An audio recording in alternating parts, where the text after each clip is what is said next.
There are three things you should remember. Hydrate, hydrate, hydrate. Grace coconut water. Hydrate well.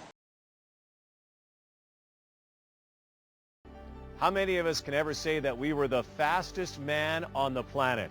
Hear now the story, the defining moment of Donovan Bailey. I think maybe my own personal moment was when I recognized that I belonged, which would probably be was a race I didn't win. 1994 in Rome, with the world record holder Carl Lewis, Leroy Burrell, with the probably 5 of the 10 most incredible sprinters that ever walked, and I looked for a split second, for 1/1000th of a second. They passed me, I finished 4th. They'll never beat me again. Well, still to come live from Eugene, Oregon at the Prefontaine Classic. It'll be Michael Johnson against the field in the men's 200-meter run. And it'll be the final race for Johnson before the big showdown to answer the question, who is the world's fastest man? 1 week from today at SkyDome in Toronto, Canada, America's Michael Johnson and Canada's Donovan Bailey will meet on the track in a 150-meter match race to decide who really is the world's fastest man. Tradition says Bailey should wear the crown. 100 meters is the one that everyone looks at until I came along. As far as sprinting goes, you go from the 100 all the way up to the 400 as far as sprints, and I've held the 400 and 200 titles for the last 6 years. Anywhere in the world, you know, people see him as Michael Johnson, the 200-meter runner, not the world's fastest man. Everywhere in the world, except for, you know, America, where he enjoys much more than his 15 minutes of fame as America's newest sports hero. 2 gold medals go hand in hand with the breakfast of champions. But you can't eat cereal without milk, and MJ is about to be the newest poster boy for one of the hottest marketing campaigns around. But outside of the United States, Johnson is treated with far less reverence. Because of his domination of the competition and his sometimes cool persona, Johnson found himself cast in the role of the villain at a recent meet in Rio de Janeiro. Johnson was jeered lustily by the crowd, but was seemingly unfazed by his experience. Meanwhile, at the same meet, Donovan Bailey, competing in his specialty, played the role of underdog like a skilled politician. The Brazilians followed his every move, both off and on the track. And back home in Canada, Bailey is revered as the conquering hero who slayed the American sprinters at both the World Championships and Olympics, and who will do the same to Johnson next week. And whereas this young man is deemed the fastest man. Donovan Bailey, Michael Johnson, meeting halfway over 150 meters. Winner take all. First of all, I'm not coming in here expecting to lose to anybody. I'm the new star of track and field, and so I'm going to take that title. The title of world's fastest man normally goes to the 100 meters, which Bailey won in record time at the Olympics. But when Johnson rewrote the record book in the 200 and 400 meters and then claimed he was the world's fastest man, Bailey took issue. Now the issue will be decided 1-1. I fear no one, and when you step on the track, it's war. I have nothing against Donovan personally, and I don't think he has anything against me personally, but, I mean, when you get on the track, anyone out there is a rival and they're an enemy, and that's the way it is. But consider what was, and Bailey has more to lose. Canadians were crushed when steroids canceled Ben Johnson's claim as world's fastest man, and would be again were Bailey to lose that label this time around. But Bailey claims he's got to race for the good of the sport. Would have continued training and running even without this race. But I mean, again, I think that with the generated publicity of this race right now, then it definitely would help my teammates. I mean, I think that's very important for me as I displayed in the relay and so forth in Atlanta. But Bailey's personal payoff is enormous, whether he wins or not. $500,000 for just showing up, and another $1 million if he wins. So this is much more than who runs faster. It's about fast money, about bragging rights, and about the two egos that crave both. Rob Sinclair for Sportsline. Bailey on the inside, Johnson on the outside. Bailey with a great start running through the turn in the lead. Now they race towards the finish. Johnson pulls up. Bailey's going to win it. Donovan Bailey looks back at the 100-meter mark. Johnson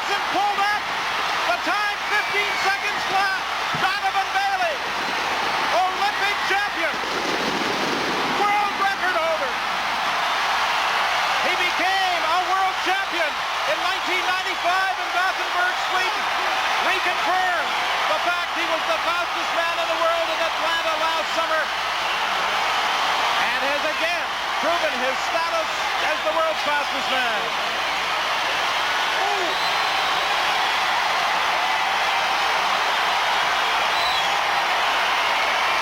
Very disappointing for Michael Johnson. He was behind coming into the straightaway. In my judgment, he would still have been behind at the finish, but it's still exceptionally disappointing when he suffers a pull, probably a hamstring strain. But Donovan Bailey, the victor, it doesn't change his fastest human status at all. He had that anyway. Ran the turn very well. He probably lost a lot of energy running that turn because the time, as I remember, it was 15 seconds. But he eased off at the end anyway, recognizing that he couldn't sense that Johnson's presence was close at all. And there we see Michael Johnson receiving some attention as Bailey celebrates with his fans and close admirers. Dan Pfaff, his coach.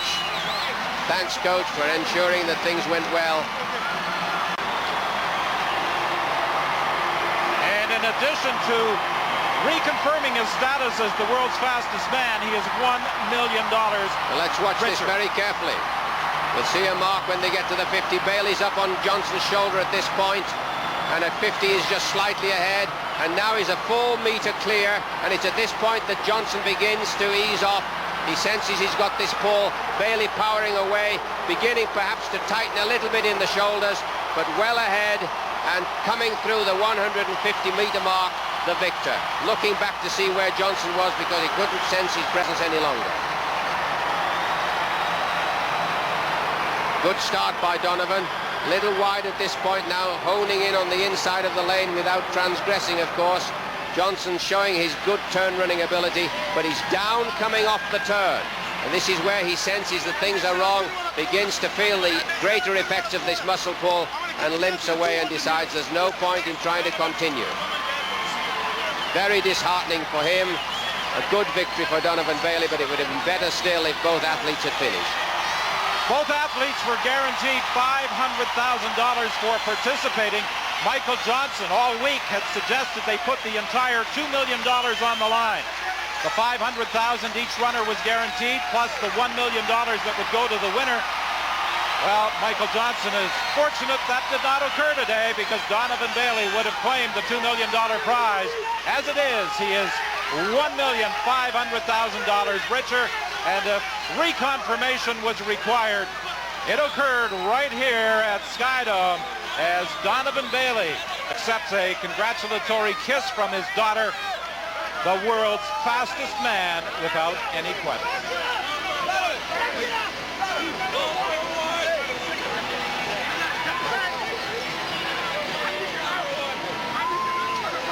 Tremendous numbers of media in attendance to watch this race. About 600. You can see the stress on the ankles and feet and lower limbs as they come round those turns at speed and trying to stay close in. And this is where Johnson felt the twitch. I think it's in the left leg, but he began to hobble. Bailey, oblivious of all of this, showing great range, relaxation, working with those long strides and that high stride cadence, around 4.5 strides a second. Great range in the arms, powering his way through, but trying to stay relaxed as Johnson fades into the distance as a result of that pull. Now he senses nobody's there, has a quick look back to see what's happened, recognizes that victory is his, and hence the celebrations. And Bailey, of course, is being mobbed by the media. Our Mark Lee is down there trying to get close to him. That's right, Don. I'm in this melee here with Donovan Bailey. Donovan, we're live on CBC. Congratulations. What do you feel was accomplished here today? Well, what do you think was accomplished here today, Donovan? Well, Okay, Mark, please come up here. Please, Mark. Okay, go. Okay, Donovan, go ahead. I know there's a lot of confusion here. Can you put your thoughts into perspective after this race? There was never any doubt in my mind that I was the fastest man on the planet, and this just proved it. I mean, they said I couldn't run a corner, but I always said this is exposing Michael Johnson in his weaknesses in his race. This is just preparation. We run a couple of twos this year, and I plan on meeting him in his event. You came out of the turn, you took the lead, you were leaving him 2/3 the way through the race when he pulled up. Are you disappointed he pulled up, that he didn't finish? He didn't pull up, he's a chicken. He didn't pull up at all, he's just a chicken, he's afraid to lose. I think what he should do is we should run this race over again so I can kick his ass one more time. Donovan, you said you ran under duress. How tough was it going into this race considering the configuration? Well, you know what, the bottom line was I had to concentrate on what it is I was given. I think that I support events like this happening. I just think that organizers should have some knowledge of track and field and respect us as athletes. Olympic champion and still the world's fastest man. Yes, I am. Congratulations. Let's go back to Brian. Mark Lee, once again, a very classy young man, brings a nation to its feet. Donovan Bailey defeats Michael Johnson. I'll tell you what, I was proud in Atlanta, and I'm sure I speak for Canadians this afternoon from coast to coast. There is great pride here in this building. A tremendous performance by Donovan Bailey as Michael Johnson pulls up. Bailey was ahead when Johnson pulled up. You heard Bailey say, and I'm quoting, he was chicken, he was not hurt. We have a lot more to come. Mark Lee is down on the floor, and we'll talk to Michael Johnson when we return live to Toronto right after this. Started feeling it as I was coming around the curve. It felt like a cramp. It grabbed and then it let go. I tried to keep running and then I felt it again, and it was a little more intense that time. And after so much time spent hyping the race and harping on who is the faster man, the question. Were you genuinely injured or did you throw the race? Next question. Every step of this race has been taken with bravado, but after it was over, Bailey took it one step too far. He didn't pull up. He's a chicken. He didn't pull up at all. He's just a chicken. He's afraid to lose. I think what he should do is we should run this race over again so he can kick his ass one more time. It was a comment made before millions watching on TV, but one even later at the post-race press conference he did not regret making. Well, he's called me a lot of things, so no, I don't regret it. That shows a lot about what kind of person he is. I'm going to show you the kind of person I am. I'm not going to address that. Yet as both addressed what happened, the dislike for one another was obvious, and Bailey, for one, refused to hold back. Who's the fastest man in the world? Well, you know what? I've always said that this race was never going to prove who the fastest man in the world is. All it was going to do is to shut Michael Johnson up. On leading Johnson out of the turn. I've never ran a corner with Michael Johnson. I mean, and it's very obvious that if I'm within striking distance of him that early in the race and I'm blowing by him, that the gap's just going to get bigger and bigger and my butt's just going to get smaller and smaller as I pull away from him. On whether Johnson felt he was going to get beat. I don't think Michael felt that he was going to get beat. He knew he was going to get hammered after the first 30 meters. So, I mean, he had to pull out. So hopefully, I mean, it gets better from here. Now, he's the one to beat at the Olympics. He's the one with the fancy car and the hefty appearance fees and the endorsements. But in this game, only a few hundredths of a second can separate first from dead last. I'm late, man. Saturday morning. You can't afford to revel too long in how wonderful you are. This close to the Olympics, every day is an intense study session for Bailey at the University of Texas campus in Austin, where football is king. The football coach has decreed a new playing surface at the stadium, and what he says goes. Rodriguez! So the lowly, short-distance runners must tune up amid noise and filth if they want to train under acclaimed Texas track coach Dan Paff. One last shot of juice.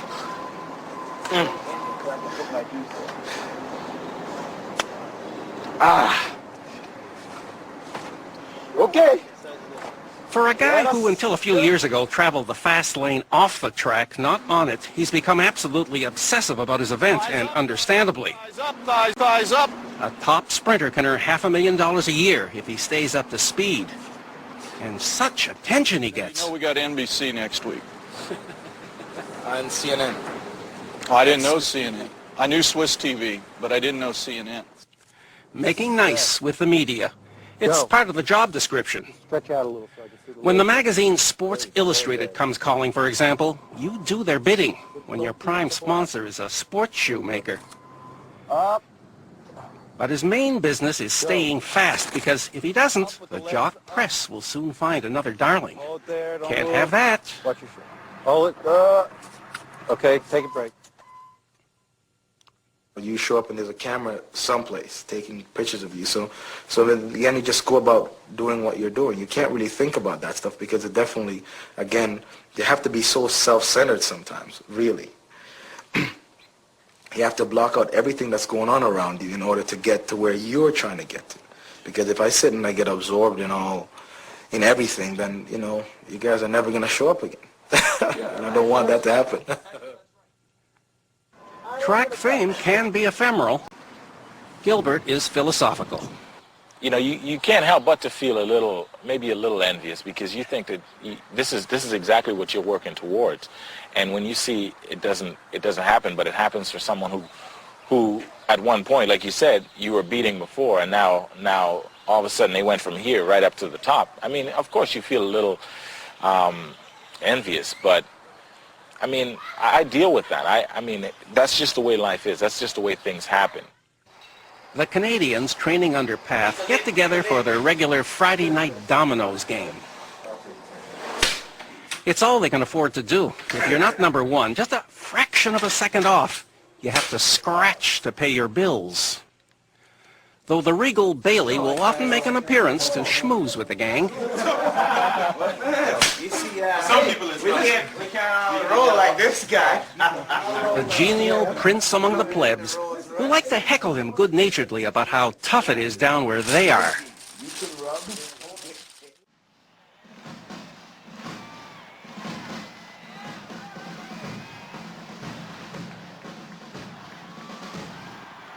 Atlanta, Friday, July the 19th, 1996. And the countdown is over. The Centenary Olympic Games begin with an opening ceremony attended by 83,000 people in the stadium, with millions witnessing on television around the world. The show begins with the entertainers.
Ladies and gentlemen, we are honored to present the athletes of the Games of the 26th Olympiad. After an hour and a half of cavalcade, it's time for the Olympic actors, the competitors, to take over. There are 10,361 of them, representing a record 197 countries. According to custom, Greece enters the arena first, beginning an hour and a half march past. 100 years after the resurrection of the ancient games in Athens 1896, 40 minutes before midnight, the final team, the host USA, enters the stadium. Applauded by the President Bill Clinton and his wife Hillary. A grand finale which gives the home crowd the opportunity to give their team a rousing greeting.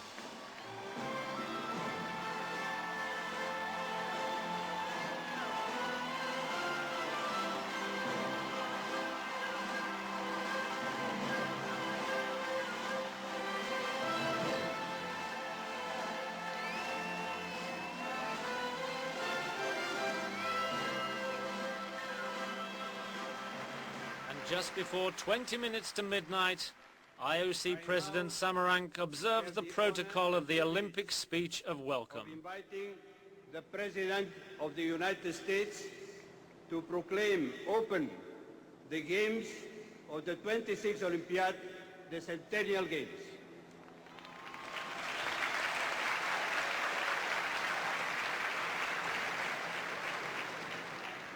I declare open the Games of Atlanta, celebrating the 26th Olympiad of the modern era. The Olympic flame arrived in Los Angeles on April the 27th and has toured the entire United States, arriving in the stadium, having completed its final leg, passing in front of the birthplace of Martin Luther King, the assassinated Nobel Peace Prize winner who was born in Atlanta. The final bearer of the flame is Muhammad Ali, Olympic gold medal winner in Rome 1960 as Cassius Clay. But his nomination is not universally acclaimed, suffering as he does from Parkinson's disease due to his chosen sport, boxing. Glory of sport, or the honor of our teams. So the games begin in joy, but they will be marked by organizational controversies and a murderous attack. Yet the level of sporting achievement will be absolutely unprecedented.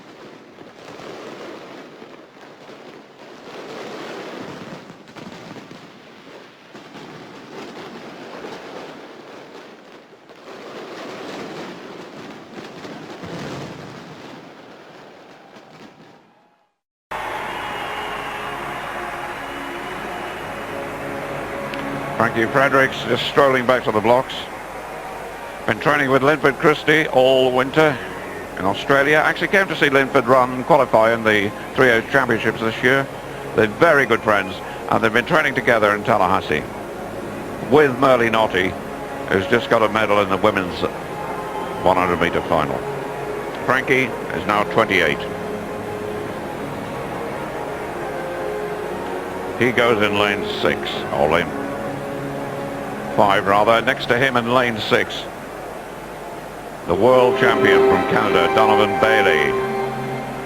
He's 28. 100 meters men. Finale du 100 mètres messieurs. Bailey, powerful.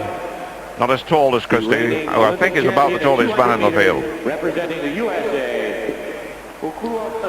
So Bailey, the world champion, goes in lane number 6. In lane 7, next to him in the all green of Nigeria, Davidson Azinwo, one of the twins. He won the African Championship at 200 meters in 1988 at the age of 60, now 24. Always been promising, but now we're seeing his real talent. Linford Christie.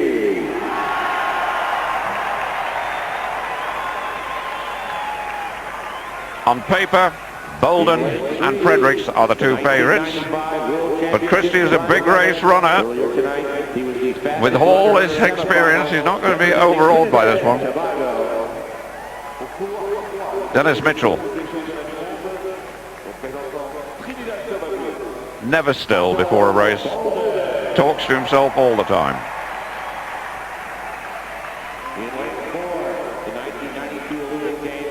Bolden. Owner of an Olympic relay gold medal representing the United States of America. To a lot of athletes this could be distracting, but Linford Christie said, well, Dennis Mitchell has never really bothered me. I don't even notice him. Frankie Fredericks, the world number one.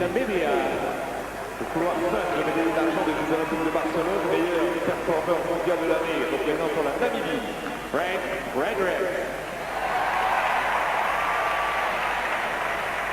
In lane 6, the reigning world champion. Drawn alongside the world champion from Canada, Donovan Bailey. Donovan Bailey.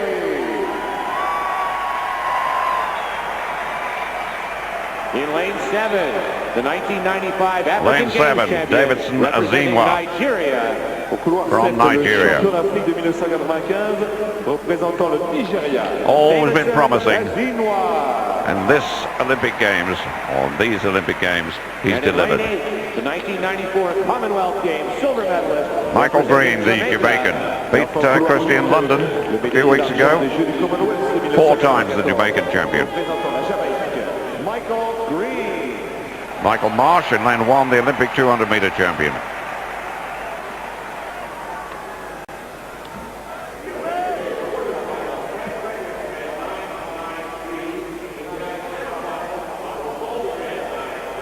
Those two train together. Good friends, and they live in the same house here in Atlanta. Fredericks and Christie, of course, very close friends, but not for the next few seconds. Christie, the rest don't exist. Can Linford Christie, the defending champion, produce something here which will put him on the Olympic rostrum again? It's perhaps too much to expect the goal the way Bolden and Fredericks have been travelling. He's got the world champion Donovan Bailey to contend with, but he is, of course, the reigning champion. The 100 meters Olympic final.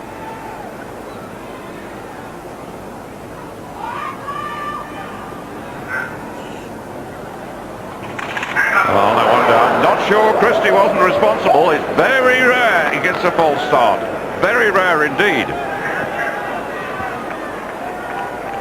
I think he's accepted that. We'll see where the marksman goes.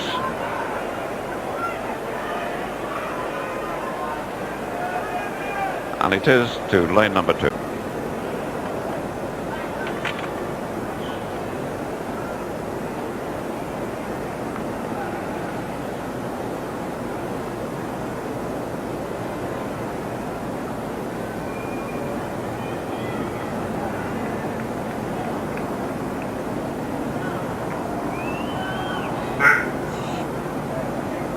This time they go. Bolden got a good one. Christie not so good away. And his recall. Donovan Bailey. Well, that was a late recall. Azimwa. Bolden got a very good start. Was it too good? We'll see where the marksman goes this time. Fredericks, usually expressionless. Bolden shaking his head. It's lane 3, I think.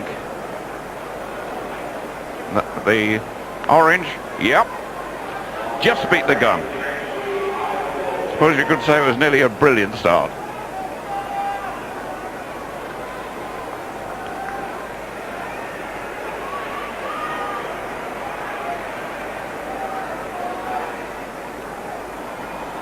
Christie organizes his mind again.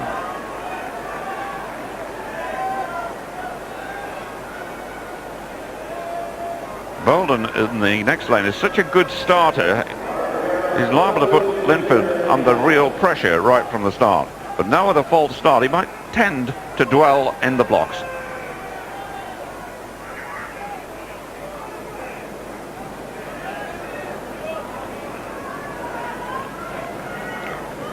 Again, standing tall. Linford Christie is the last to settle.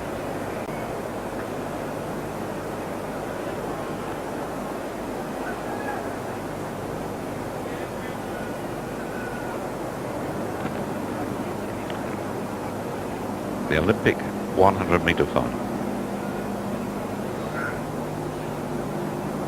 And the third time they go, and Christie got quite a good one. Oh! Well, is it Christie or Bolden? Who is it? Linford seemed to me to get a good start. Again, the question is, was it too good? If it's Christie or Bolden, they go out. And I got a feeling that they're looking at Christie. The defending champion looks like being thrown out for 2 false starts. Yes. Well, he's come here to defend his title with dignity. He's been thrown out of the final for 2 false starts. It looked like a good start to me. And what a finish to Christie's major international career. He's battled his way into this final. And this is worse than being beaten in the actual race, not being able to defend the title at all. A bleep on the headphone. And I think Christie's insisted that it's checked.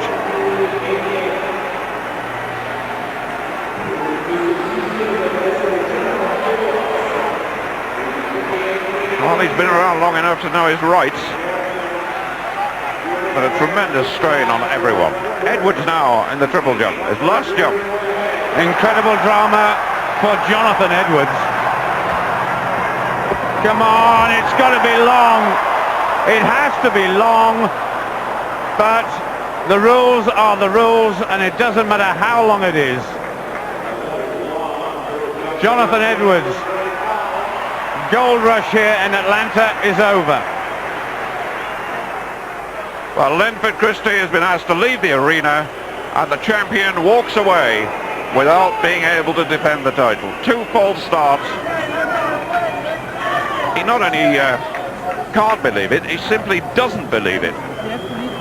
I'm going to watch it.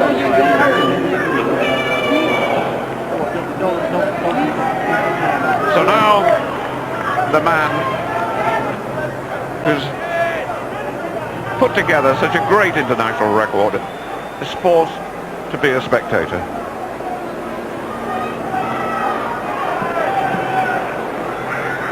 Well, this has been a real test for everyone.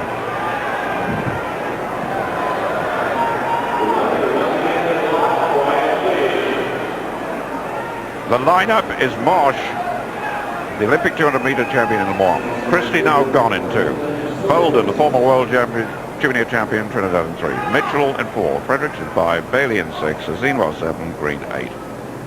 Once again, they settle for the Olympic final.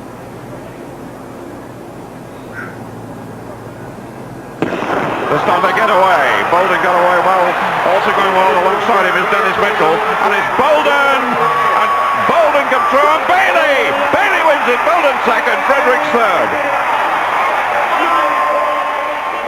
Tremendous run by the man from Canada, who's put now, alongside his world title, the Olympic title. He's taken it from Linford Christie, who comes out now. To tremendous applause from the crowd. Atto Bolden looked like being second there, and Frankie Fredericks third. Christie now saying farewell to the crowd. He's defended this Olympic title with dignity. And he didn't get the chance to actually compete. That's his great friend who he's trained with, Frankie Fredericks. I don't think Linford, possibly watching from the starter's end of the track, probably knows what happened.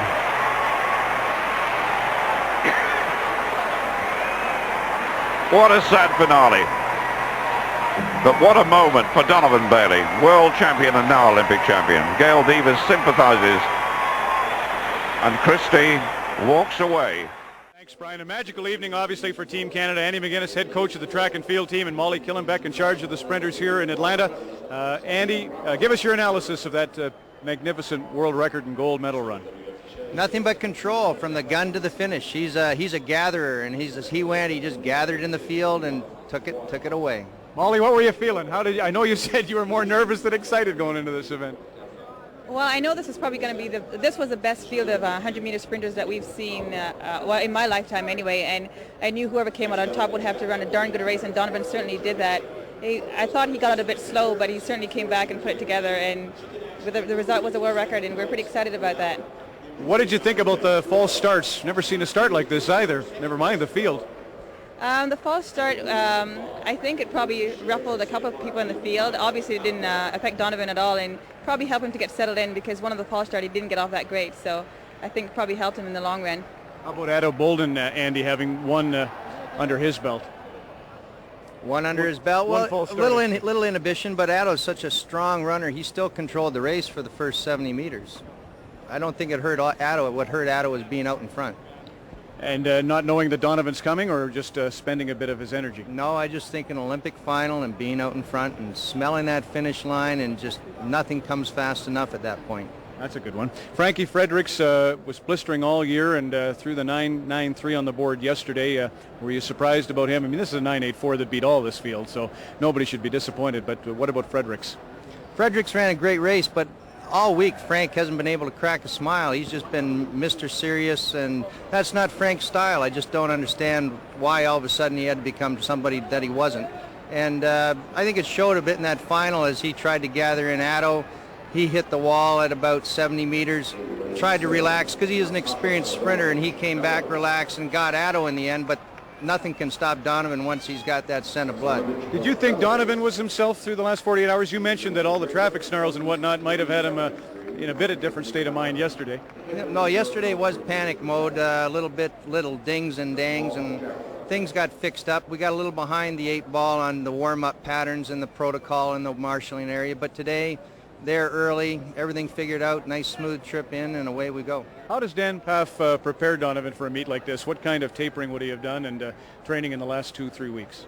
Well, the last 2 or 3 weeks have focused primarily on his start, acceleration, mental focus and imagery, trying to feel the right pressure points when he hits a set position before the gun. And his speed has been qualitative, 110, 120 meters in his speed endurance. Where would you rank Donovan Bailey in terms of the greatest sprinters of all time? I'd say Donovan speaks for himself, world record. Yeah, Molly, same question. Have you ever had a chance to witness the thing that gets me about him is he just seems so natural, but give us sort of an overall view of Donovan Bailey and what's made him such a spectacular winner. I think Donovan is a latecomer in our sport, and he has a good experience from being a businessman, and he's out here to win. He knows what it takes, and he did exactly that today, and he came out on top. He's a world record holder, and he's the #1 sprinter in the world. And the anchor of the relay team, Molly. So you can smile even more. Good luck with that. I'll save that for the big one. Yeah. Molly Killenbeck and Andy McGuinness, our thanks. Die 100 Meter in Atlanta, 9,84 Weltrekord. Es war der Wahnsinn.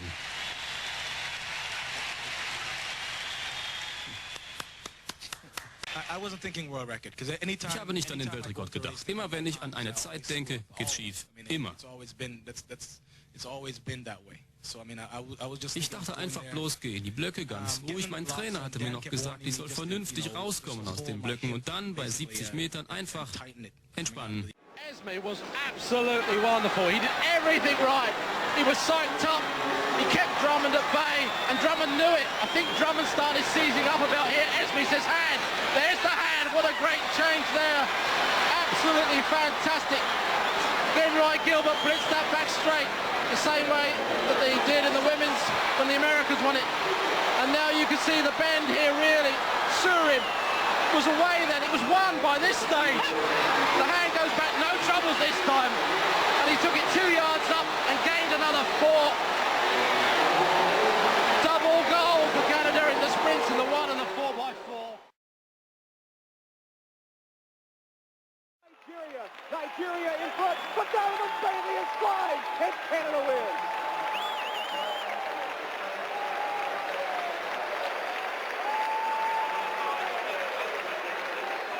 Last year, and now it happens. Great start by Esme. He separated from the field on the first leg. They got good handoffs, which is what you need here. They didn't just get clean. You see full extension there. The incoming runner did not have to come in and slow down. But this exchange coming up, the second exchange, was not the best exchange that they've had. They missed it, but as you see there, there's still enough room at the end of the zone to make the exchange, which the U.S. did not have yesterday. And now Bailey. At this point, it looks like Nigeria has the lead. But watch Donovan Bailey overhaul the other runners down the stretch. This is impressive.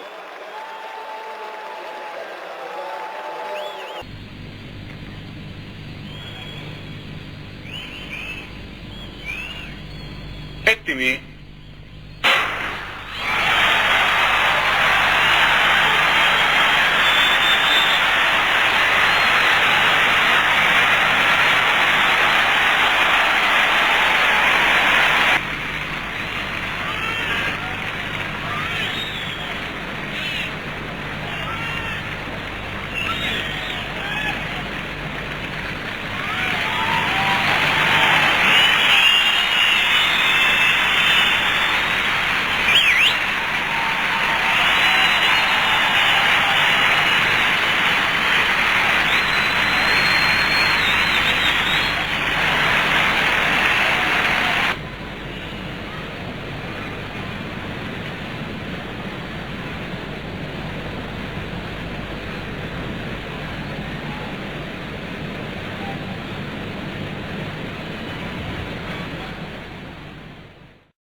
I think that if I were in that race, I mean, I don't want to analyze it or beat it to death. You know, I would have loved to be Bruni on one side, I'm on the other side, Maurice in the middle. See, what will happen, someone will crack. Then that crack would not be me. See, so I mean, I like that. I like that. It's almost like I'm thinking myself through a race and adjusting every second. Because if I get out the blocks and I'm within striking distance of 30 meters, then I know I have the race, so I can just relax. I know that something will occur probably after 60 meters. So I mean, you know, that's why it was very painful watching the race, knowing that I should be out there with Bruni and Maurice. There was two races happening. There was Bruni and Maurice, and there was another race happening back there. And I guess I'm just used to being in that race up front, you know, and it's a little weird, but I mean, I think that it's something that it's definitely huge motivation for me to be to strive for, anyways, in the next 12 months.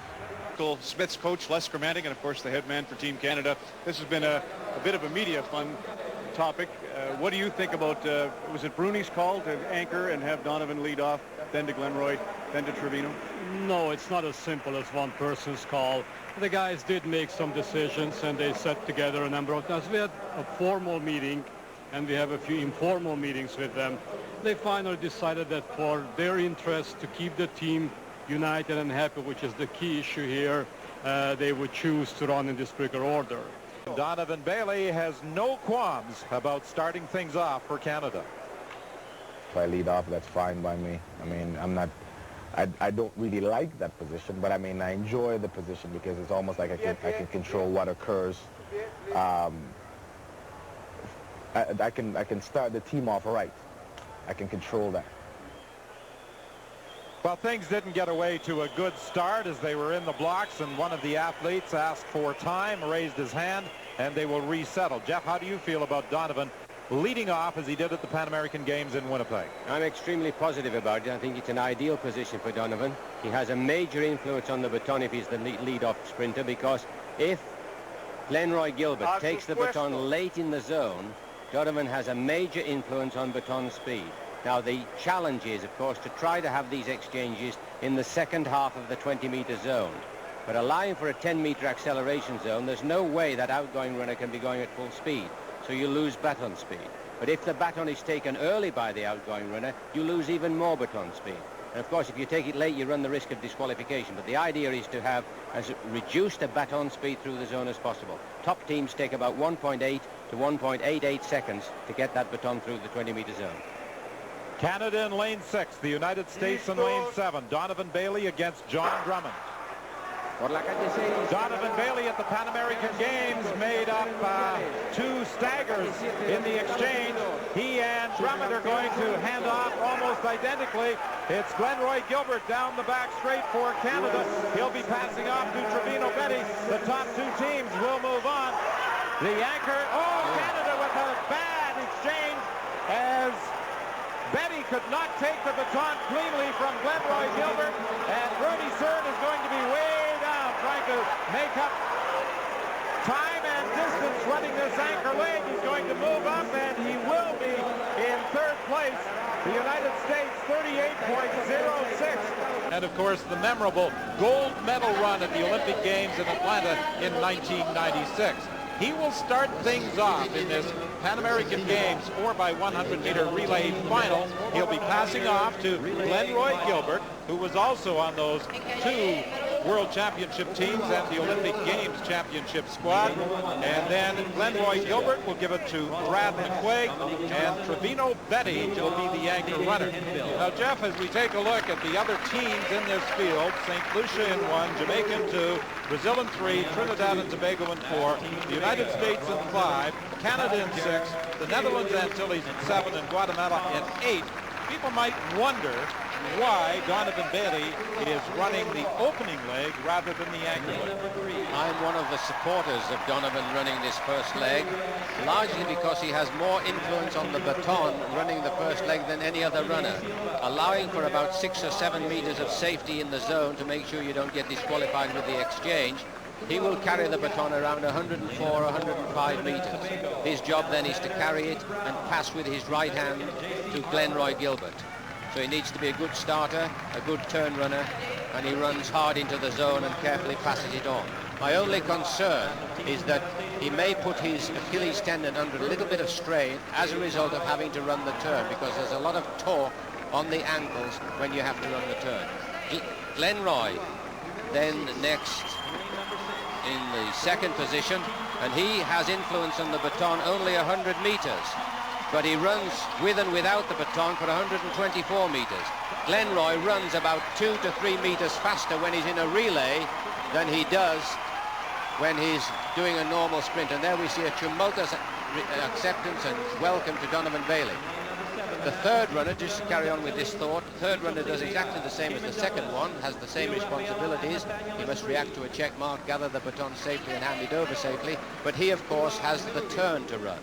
And then the 4th runner, the anchor man, runs with the baton only around 95 to 96 meters, allowing again for some safety so that they don't get disqualified. So that is why I'm quite happy to see Donovan running in the 1st position. He's never been technically a great relay runner.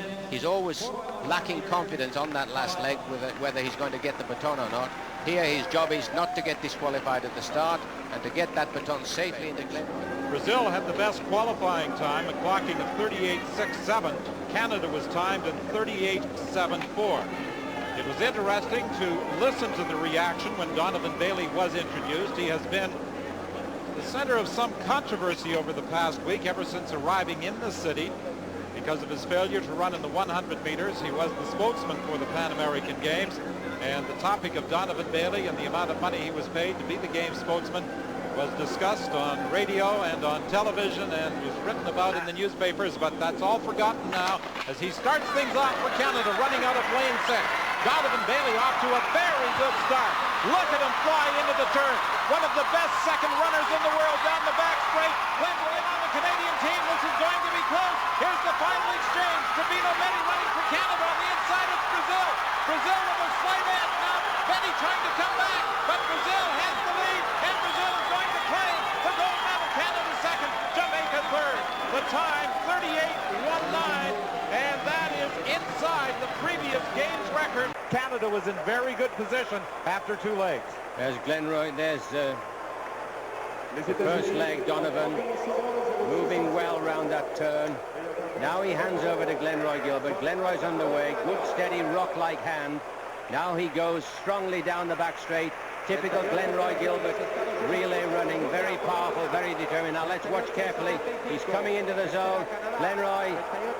We ran today.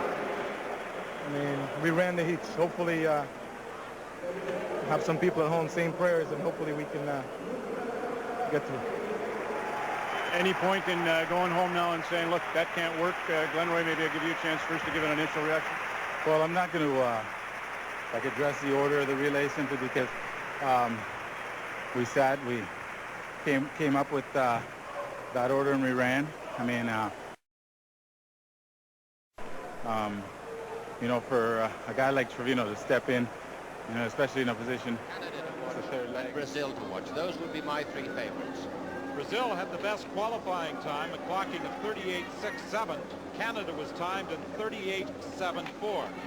It was interesting to listen to the reaction when Donovan Bailey was introduced. He has been the center of some controversy over the past week, ever since arriving in the city. Because of his failure to run in the 100 meters, he was the spokesman for the Pan American Games. And the topic of Donovan Bailey and the amount of money he was paid to be the game spokesman was discussed on radio and on television and was written about in the newspapers, but that's all forgotten now as he starts things off for Canada, running out of lane 6. Donovan Bailey off to a very good start. Look at him fly into the turn. One of the best second runners in the world down the back straight. Glenroy Gilbert has the baton. Glenroy Gilbert is now pouring it on as he goes down that back straight. And Marnie's always been straight from the hip, which is kind of like myself. So, so I think that after we talk things, I mean, actually, we don't even have a problem. I think everything will be fine. Yeah, sometimes I think sincerity is better than class in a lot of situations. Definitely. So you're an honest man, and we'll have time to talk in Seville a little more about some of the trials and tribulations. Well done. Great first leg. Quick thought on that. Hey, man, I've had probably the last 8 days. I'll probably had the best training I've had in 5 years. So I mean, that's running the corner, running the straight. So I'll be all right. I'll be all right for the rest of the year. Good luck. Thanks. Donovan Bailey is best known for 3 numbers, 9, 8, 4. That's what he registered in the Olympics on July 27, 1996 in Atlanta, Georgia. Bailey uses the same passion and life principles that made him a champion sprinter to stay ahead of the competition as an entrepreneur. This is Donovan Bailey, Out of Play. Born in Jamaica at 13, moved with the fam, Oakville, Canada, the frozen land. He wore Canada on his back. He a legend of track, the astonishing Donovan Bailey. So Donovan, Out of Play, for me, you're a little bit of a different case than most athletes, because not only are your interests on different levels, investment, real estate, just kicking back, playing poker, you also had kind of an easier exit strategy to hit the ground running, because you were doing all those things even before you were a big-time athlete, and now your athletic career just gives you a bigger platform to do it. I definitely am one of those blessed guys, and I think that leaving the boardroom essentially to the track and then coming back to the boardroom, the transition was a little easier. It was probably a little easier than most athletes. I'm not saying that it was easy at all, because I think that because of injury that you retire, but I mean my accomplishments on the track were fantastic, if I say so myself. And when you're on the track and you're lining up in your blocks, you have that competitive energy and that spirit. How is that for you in the business world outside of playing sports? Where do you get that competition and where do you feed that appetite? I never ever operated out of fear, ever, because I was afraid of nothing. And I think that sometimes you get a little gunshine business. In track you can go through every little nitty-gritty. You know, the weather, false starts, your competition, where the wind is blowing. I mean, in business sometimes, I mean, you know, like the economy is now. In business, you prepare yourself for everything, and then the economy tanks or the currency goes sideways, and you kind of go, okay, oh, never saw that one coming. Now, you know, press reset and start again. Bruni Surin says he's benefited this season from training with the Olympic champion Donovan Bailey. Now, Bailey is making a comeback after tearing his Achilles tendon in a basketball training accident last September. And in the meantime, he's taken Surin under his wing. I want him to reap some of the benefits I have as Olympic champion or world champion. So I just want him to realize his potential and just run and be totally at ease. I mean, and love track and field over the next few years, and then when we retire, the memories we definitely can share. You know, he was there too, I was there. I mean, we're all there. So the stage is set for the men's 100-meter final. How fast will Bruni Surin be today here in Winnipeg? And does Donovan Bailey have a qualifying time in him so soon in his comeback? Let's go to Don and Jeff. Okay, Mark, and Bruni Surin has never really received the recognition due him. He has operated in the shadow of Donovan Bailey, the former world record holder and Olympic champion, and he also had to escape the ghost of Ben Johnson. But over the last couple of years, Bruni Surin has really been the best Canadian sprinter on the international scene. He had a 9.89 clocking at last year's Canadian Championships in Montreal, and this year he was third behind the world record run of Maurice Green of the United States in Athens. So he clearly, in lane 6, comes into this final as the favorite. Donovan Bailey had to survive wait to determine whether or not he would be in this final, but he is running in lane 2. We saw Patrick Grant running in lane 1. Donovan Bailey at 10.38 clocking in qualifying for this final, on the comeback trail and looking to improve upon that mark. Lane number 3. Everyone anxious to see how well he will run in this final. Eric Frempong runs in lane 3 in this 100-meter final, a personal best of 10.32. In lane 4. Glenroy Gilbert, a former Canadian 100-meter champion and the key member of the Canadian gold medal winning relay team. Glenroy Gilbert, Bruni Surin, Donovan Bailey won the gold medal. Brad McQuaig runs in lane 5. He is coming off a strong win in his heat to qualify for this final. And there's 31-year-old Bruni Surin, born in Haiti, lives in Montreal, twice a world indoor champion. And he twice this year has been under 10 seconds. A 9.89 clocking at the Canadian Championships a year ago. He won a bronze medal at the Commonwealth Games in Auckland in 1990. 93 and 95, as mentioned, the world indoor champion. Russell Brooks is running in lane 7, a PB of 10.38. And completing the field in lane 8 is Trevino Betty from London, Ontario, a 10.25 personal best. He was the athlete of the year in 1995 at the University of Western Ontario. Bruni Surin and Donovan Bailey. Yes, those are the two main stories. Can Surin win, which is very likely? Can he win by running a fast time, which is anticipated? And can Donovan Bailey do well enough to qualify for the games? So there is a third story, of course, and that is if these runners are close together, as is likely, then we will have an outstanding prospect for a relay team. We already are one of the very best relay teams in the world. The closer these men can be to whoever wins, the greater the prospects for the 4x100 meters relay.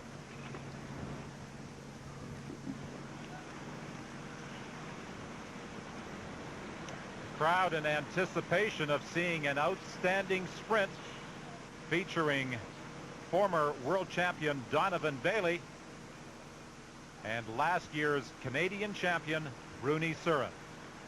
Bailey in 2, Surin in 6. Surin comes out of the blocks. Bailey gets a good start, but Surin has control of the race. Brad McQuaig's trying to stay up there with him. It's a battle for second as Surin is going to win. And look at the time. 9.88. A win-dated clocking for Bruni Surin. The battle for second between Brad McQuaig and Donovan Bailey. And Bailey points to the clock and says to Surin, look at the time. Very close finish between Brad McQuaig and Donovan for second and third. A cluster of athletes within 2 meters, which bodes very well for the 4x100 meter relay team. But above all else, 9.88, third time under 10 seconds, and great sprinting by Bruni Surin. Yeah, I'm still just trying to I'm still just trying to get back, trying to like go through the transition. That's still a very bad race for me. But a look at your race from start to finish. Yeah, I mean, well, my first 30 is okay. But I'm seeing my transition is still not the way it's supposed to be, because my middle 40, that's the best part of my race. I'm not lifting properly. I mean, there's a lot of problems right now. I'm still very stiff. I'm like forcing to run. So I mean, it's something that I'm going to have to work through and continue working through, and it'll be good this year. Things will be. I'll be joining Bruni in the fly races. Might we see you race in Seville? I'm going to take it race by race. I believe that things are going well for me now, and I'll continue training and running as much as possible. You know, hopefully Bruni will come back down to Austin, and we'll probably do a little preparation for Worlds and Pan Am Games. So I mean, I think that things are going well, and I'm not ruling anything out right now. What I want to do is just get back to being normal. All right, all the best. Congratulations, Donovan. Thanks. Bruni, thanks for a great race. Thank you very much. This time away cleanly. Green with his head down, driving out of the blocks. Miles Mills of Ghana moving well. And it is Green leading Miles Mills of Ghana to the finish line at a time of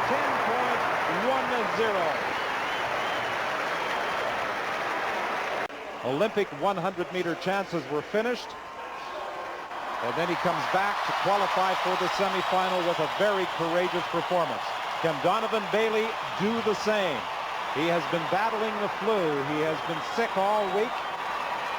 There were some who did not think that he would even show up this morning and be able to compete in the first round. Yesterday, he told us that were the race 24 hours earlier, he would not compete. But Donovan Bailey is going to be running in lane 1.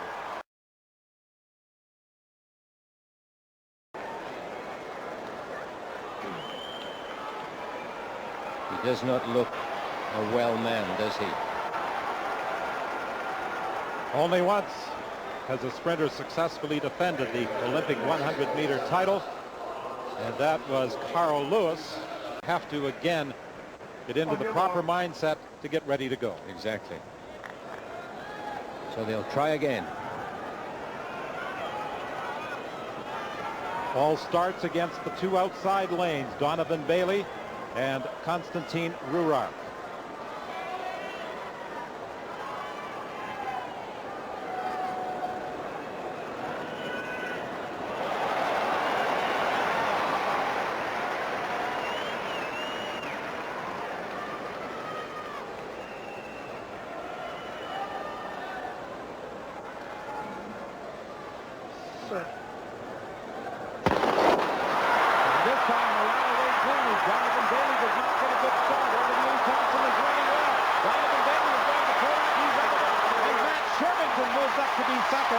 Donovan Bailey is out of it over Ely Thompson in 10.04. Donovan Bailey halfway down the track realized he was not going to be a contender. He has been battling the flu. He has been sick. So there will be a new Olympic champion crowned in Sydney. It is what it is, man. It's Thursday. I told him there's no, if he runs the 100 against you and I and beats us by 70 yards. Not enough. Not enough. Listen, there's no upside. I would have to beat you guys by 120 yards, and and that's running 100 meters. You know. However, you know that's possible if you've seen us. Well, you know what? Even if I did that, I mean, if I'm going to get flack from you guys. It's true. No win situation. Don't forget, it's probably 5 seconds before either Macau and I even react to the gun. World champion, Olympic champion, and also the former world record holder. You were in Ostrava last time in 2001. Now it's 2011. What's the difference between Donovan Bailey now and then? Well, I'm out of shape and I'm retired.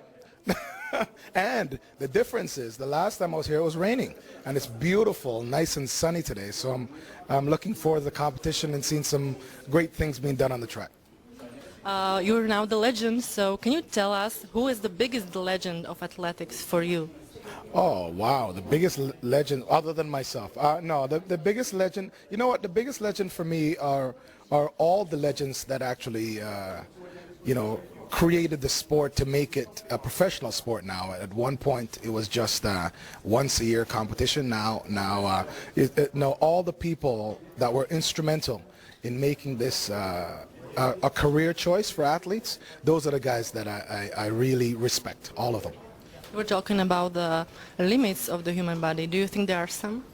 Well, you know what? When I was competing, I thought there was a limit, but certainly Mr. Bolt and a few others have decided that they're going to push the bar a little higher. So you know what? I think your body's only limited to how far you decide that you can push it. Thank you very much for the interview. Thank you. I believe that the best athletes in any particular sport could also have been the best athletes in any number of other sports. It's where those great athletes gravitate in their early days. In Canada, they gravitate towards hockey. Absolutely. So our best athletes are playing hockey, so we're the best at hockey. Right. The greatest athletes in America might gravitate towards baseball, football, basketball. Absolutely. So they're the best at those sports. Yes. In Jamaica, the best athletes gravitate to track. Absolutely. And most specifically, short distance races. Well, I mean, it's the glamour event. That's number one, and one of the great things about. So I should be surprised that a little island produces so many great sprinters, right? Yeah, you know what? I'm not surprised. You know what? And because, like I said, it's been there for years, and you know, I encourage people that you know, every January, I think late January, early February, the Jamaican High School Championships. You know, it is by far outrageous, right? No, it's one of the greatest events you could ever go to because you actually see 12 and 13 and 14-year-old kids become stars because there is a whole stadium of 50,000 people cheering for that kid. So he actually gets used to, one, training, two, you know, the media, three, the pressure of the crowd. I mean, there's so much going on. I mean, and it's these same kids that go on to do. You know, move the bar and smash the records that we see happening. The 100-meter final at the high school championships in Jamaica must be a heck of a race. A familiar face, two-time Olympic gold medalist Donovan Bailey. Track's coming up. It's going to get a lot quicker. And the focus obviously is on Usain Bolt and his little matchup with Johan Blake. What do you make of it? Well, I mean, the Olympics is about to start. Yeah, that's how I always take it. It's going to be interesting. I think that you know, the only man in the world that knows Usain's weaknesses is his training partner, Johan Blake. You know, but it's a lot closer than a lot of people think. I truly believe that if Asafa's not hurt, he's going to do some damage. And the three Americans, you really, I mean, the three of them are all desperately want that title, but I still think that Usain is the one that is about to repeat. You know how difficult it is to win multiple medals at one Olympic Games in the sprints. He won all three in Beijing. Is that a possibility again? Is he that good at this point in his career? Well, listen, he's cemented himself as the track and field legend that actually rewrote all the, you know, every single record in the record books. And if anyone can do it, and if anyone can repeat, you know, this is, as you said, this is the most difficult thing in the world. It will be him. I think there's some injuries or there's some small nagging things that he was dealing with before. He's gotten over it. You know, you and I both be watching what's going to happen. I think that during the rounds of the 100 meters, we'll actually see what he's made of. We saw something affect him at the World Championships in Daegu, South Korea, that we thought wouldn't, and yet it is still a factor, and that's zero tolerance false start. Your views on that, Donovan? Well, you know what, I think the IAAF has actually adjusted, you know, the way the starts is now, so that there's more control with the starter. Hopefully, give him a little bit of leeway, because certainly everyone wants to see Usain run in Daegu. Clearly, he has to be a little bit more patient, and he has to understand that, you know what, if he twitches or anything that happens, he will be sitting in the stands and watching someone else take his title. So I'm actually looking forward to that. But you know what, I always thought that the one and done might be a little excessive, but I recognize I'm on the other side now. I'm on the media side like you, so I definitely want to see the race up and start. But certainly, I mean, I like the idea of the first false start gets charged to the field, and the next one, the competitors out. I can't let you go without talking about the Canadians and what Glenroy might have going in the 4x100. Is there a chance for the Canadian side? Well, listen, I mean, I left it pretty there was a high standard in which I thought that I brought to Canadian track and field, and also brought along Glenroy, in that way, and hopefully the relay squad come here and bring back a medal. I truly believe that the focus really should be on individual speed. However, I think that there's a lot of the kids in Canada. A lot of them are even more talented than I am, or that we were as a relay team, and I think that a lot of them actually should be on the Diamond League circuit, and I truly believe that's where the focus should be, so that a relay team is something that we already know going into the games is going to be a winner, and that's how we were when I competed. Always great to see you, Donovan. Well, thank you. Nice having me.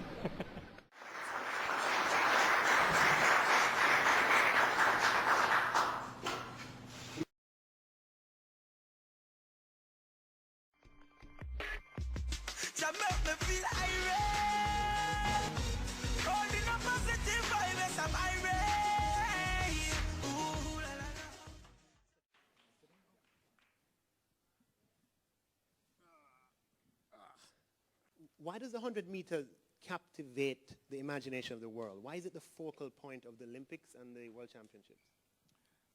Wow, a tough question. First of all, thanks for having me. I think that I've spent a lot of time in Jamaica now, and it's certainly an honor to be here to have a conversation with you and to share my story a little bit with the audience.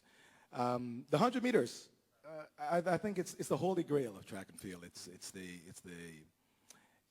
the biggest show. It's when the world stops every 4 years to see who the fastest human being on the planet is. I think that Jamaica has had a very storied history. Your father was not excited about your pursuit of athletics. Right? Just to broaden the conversation a bit, how important is parental validation for success? Well, I think that, it's the utmost. I actually recognize whether or not my dad supported me in sports or not. The expectation was success. So if I decided to veer off business, because after university, I was a banker and had a couple of successful businesses. So what, Donovan, would you say are your greatest strengths? I think my greatest strengths and my greatest weakness is the exact same thing. I have very little patience, and I have less tolerance than patience. But you're so saying it's tough to live here is what I'm saying to you, man. I'm getting a lot of gray hairs, but yeah. Because I think that if I set my mind to something, I put the blinders on, become focused, become disciplined. If it's school, I'm going to study. I want to graduate before everyone. I actually want to get ahead of myself. I mean, if it's in business, then I do the same thing. You're around people who actually, are very well studied, and also people who want to achieve something, set timelines, set goals. So I think essentially my weakness and my strength is the same thing, and the ability or the want to achieve something in a timeline that I set, and something not competing against someone, but essentially in a timeline that I set that would probably get us to that place and let us move on to something better or different. What does the future hold for Donovan Bailey?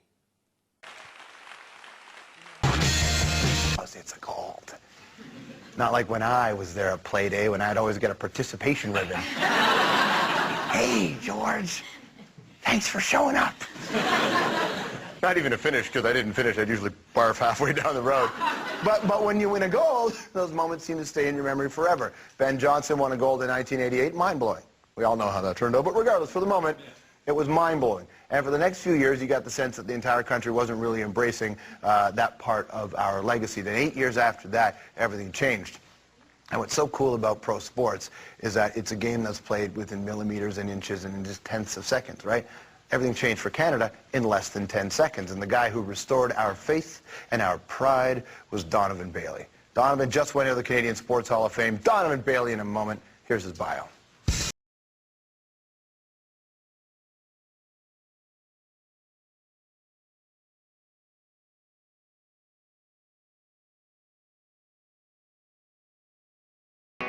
When I say the name Donovan Bailey, chances are this is what you think of. Here comes Bailey. He's got it. 9.84, a world record for Donovan Bailey and a gold medal. The 1996 Olympic Games in Atlanta, Georgia, 9.84 seconds at the time, the fastest legitimate 100 meters in history. And for nearly 3 years, Donovan was the world's fastest man. So how did he get there? Well, let me tell you. Donovan was born in Jamaica, came to Canada with his mom when he was about 13 years old, and settled in a place called Oakville, just outside of Toronto. Now, Donovan ran track as a teenager, but his first love was the hoops, so he played basketball in high school and in college, and he graduated with a business degree. Then, 1990, everything changed. Donovan was watching the Canadian Track and Field Championships, and he saw people he beat back in high school. So he thought, what? I can do this. He decided to get serious about sprinting, and just 6 years later, only 6, Donovan won 2 Olympic golds in the 100 meters and the 4x100 meter relay.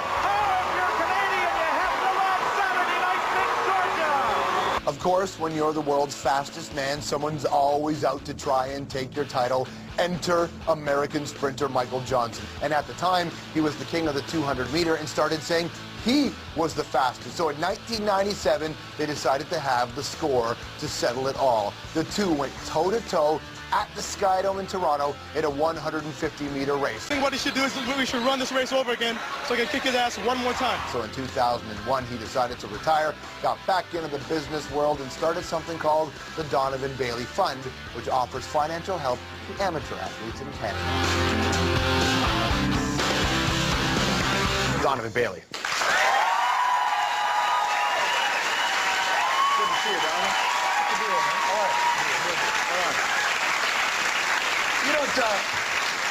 You don't strike me as the kind of guy that sits around on YouTube all day watching his old races. So what's it like to see all your old races back? You know what? Yeah, anytime I do any charity functions or any programs, that's probably when I get a chance to watch. I guess because it was my job, I don't really look at it as, I don't need pointers right now because I'm old and fat and retired. You're not running anymore? No, there's no chance of that. But wait a second. So we all know that it's, if you were to run 100 meters today, would you do it in 10.2 or would it be like 17 seconds? You know what? I don't know. I think that I've been asked that question a ton of times because I guess people want to know. Yeah. If from muscle memory alone, I would tear something and wouldn't finish the race. Yeah. That's what would happen. See, or would you fake it like Michael Johnson did? I'm not a faker. You're not a faker? Hall of Fame twice as an individual athlete and as a team athlete with the relay team. Is there a difference for you in either one?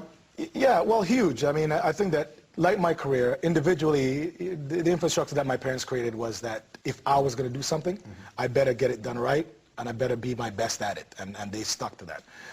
So individually, I expected to do good things, and individually, I expected that I was going to, do good things as I did. The relay obviously takes working with a couple of guys. And with Bruni and Glenroy and Robert and Carlton and the tons of guys that's been part of our relay program, it was great for the relay team because when we got inducted to Hall of Fame, it was a special time. I know what Bruni's dreams were, I knew what Glenroy's dreams were, I knew that all the guys, the relay team essentially is of 4 individual men who want to run really fast, and when we come as a team. Especially representing Canada and be champions at every level. We're the #1 team in the world for 6 years in a row. The moment when you're 22 and you look at somebody and think, I could win a gold medal, why not? It's funny. I don't think it was that clear. It wasn't that clear. I mean, I think that I was working in Toronto, and I was just burnt out. I just wanted to get away, and track and field was definitely a place. But you weren't just working, man. You had a Porsche. You had it all laid out. I was doing all right. But I was burnt out. I mean, I'm someone that I only have one switch. It's on or it's off. And my switch was fading, so I was getting burnt out, long hours, a lot of clients, and so I just wanted to get away. So track and field was just sort of like the elimination thing. I wanted to go and, just kind of, do something, exercise my brain and my body, and it kind of gravitated to that because there's something that I'd done from when I was very young, and I knew it was good, and also I knew that I met the right people at the right time too. I think the sport itself, went through a big transition. It was funny watching Usain Bolt run. I mean, you watched him run. That was an unbelievable race. He ran all of them. Yeah, absolutely. He ran 80 meters. You know what? I think that in North America, we don't really get the concept of track and field or how huge it is globally. And you have to understand that how special Usain is. Usain is like 5 times Tiger Woods. Like he's one of those guys. He was born, he's 6'6", and you saw the times he ran. I mean, you're at the highest level in 3 events. And you break world records in all of them, man. Yeah. So I mean, he's one of those special kids. And every time I see him, I just one of those guys I appreciate. But it's funny though, during the Olympics, right? The 100-meter dash was the marquee event. Right. But during the Olympic Games, and it was all, and for a while, rightly so, Michael Phelps. And Michael Phelps, what he did was fantastic and fine. Mm-hmm. But you look at Usain Bolt, and I thought, wow, man, they should be walking you on water, because that was the marquee event. And this was the Olympics where I thought, why didn't the 100-meter dash get the attention that it normally would have when there was such a special athlete there? Well, I mean, it's the same reason why the 100-meter didn't get the special attention in Atlanta. I mean, it's the same situation. Michael Phelps, American, and Mark Spitz had set the bar, obviously, for him to go and get it. No one's ever done what Usain Bolt's done, and obviously I'm quite biased where I feel that, and I'm not the only one who feels this way, when you win the 100 meters, especially if you break the world record, you're the king of the games. Yeah. There's no other event and no other athlete that can match that. So I think for me, I think that Usain obviously is the king of the games and probably rightfully so, should deserve the title and should get it. And if he only looked like he tried for 80 meters, does that mean the next Olympics he's going to kill that record? Well, you know what? There's next track season. Yeah. So I mean, I hope so. I mean, he just turned 22 in August. He's young. In the 100-meter finals in Beijing, he has the most improvement to make of all 8 athletes that were there. That's crazy. Yeah, he can get stronger. Technically, he has to work. He has to work to get more technically sound. He has to work on the phases of his race. So it starts, acceleration. He is the one with the most work, and he just ran 69. So he has the potential to do things that are inhuman. When you watch a guy like that, and now that you don't race, do you get an itch, thinking, man, I wish I could be out there? No, not at all. I mean, I think that my transition period, was 1999. I mean, it was when I was retiring, and I got voted the athlete of the decade of the 90s, or sprinter of the decade of the 90s. So everyone I met in my prime, I didn't step back from anybody. I challenged everyone, and I beat everyone. So, I mean, that was my time then. Right now, I mean, I'm a huge fan. I mean, working for CBC in Beijing and the other networks, you kind of understand that I'm a fan.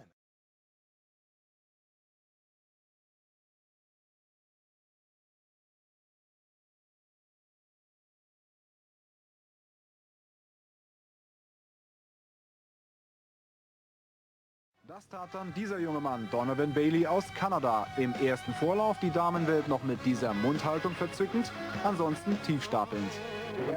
Ich habe erst 91 angefangen zu laufen, richtig ernst genommen aber habe ich die Sache erst in den vergangenen beiden Jahren. Eigentlich lerne ich immer noch. Im Grunde genommen weiß ich nichts über das Sprinten, absolut nichts.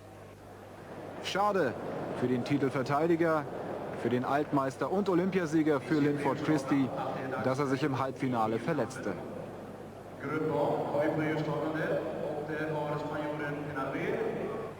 Lange Zeit stand überhaupt nicht fest, ob er wieder fit sein würde zum Finale, ob er sich stellen würde, aber pünktlich zum Start war Linford Christie wieder da.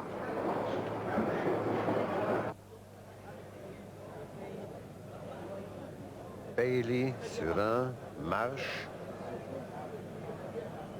Doch noch Christie.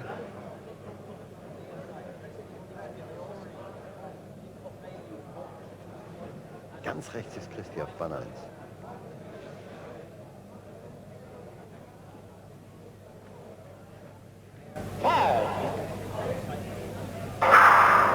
Start geglückt. Und da ist Otto Bolden aus Trinidad ganz schnell am Start. Christie hält sich gut. Hatte vielleicht doch geblufft, aber Donovan Bailey. O tempo de 9 segundos e 97 centésimos para Donovan Bailey. O Canadá começa uma nova era com Bailey, apagando a imagem de Ben Johnson no passado. É verdade. Sem dúvida alguma, essa imagem vai ficar na memória dos canadenses. E para o Canadá, a vingança vale ouro. Donovan Bailey, o homem mais veloz do mundo, Donovan Bailey. 100 metros rasos em 9 segundos e 90. They're away cleanly. Rooney Stern gets a very good start. So does Otto Bolden. Rooney Stern being challenged on the inside. Now Donovan Bailey moving